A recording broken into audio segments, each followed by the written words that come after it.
Hey guys, me Bible Gal, and we are continuing on today in the book of Hebrews, chapter 8. If you missed chapter 7, please go back and take a listen. It's talking about the priesthood and that whole process and how Jesus is like Melchizedek, and so just jump back real quick and give it a listen. Chapter 8. Here is the main point. We have a high priest who sat down in the place of honor beside the throne of the majestic God in heaven. There he ministers in heavenly tabernacle, the true place of worship that was built by the Lord and not by human hands.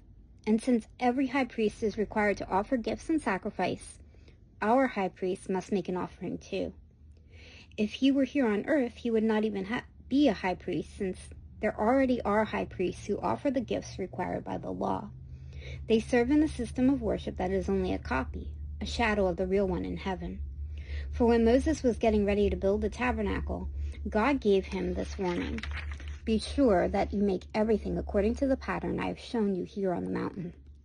But now Jesus, our high priest, has been given the ministry that is far superior to the old priesthood, for he is the one who mediates for us a far better covenant with God based on better promises. If the first covenant had been faultless, there would have been no need for a second covenant to replace it.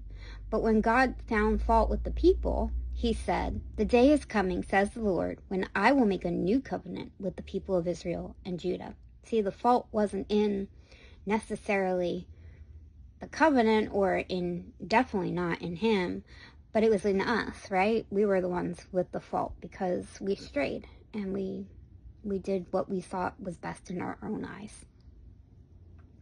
This covenant will not be like the one I made with their ancestors when I took them by the hand and led them out of the land of Egypt. They did not remain faithful to my covenant, so I turned my back on them, says the Lord.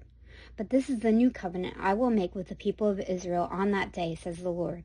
I will put my laws in their minds, and I will write them on their hearts. I will be their God, and they will be my people. And they will not need to teach their neighbors, nor will they need to teach their relatives, saying, "You should know the Lord," for everyone from the least to the greatest will know me already. And I will forgive their wickedness, and I will never again remember their sin. When God speaks of a new covenant, it means he has made the first one obsolete. It is now out of date and will soon disappear. Tomorrow we'll get on to chapter 9.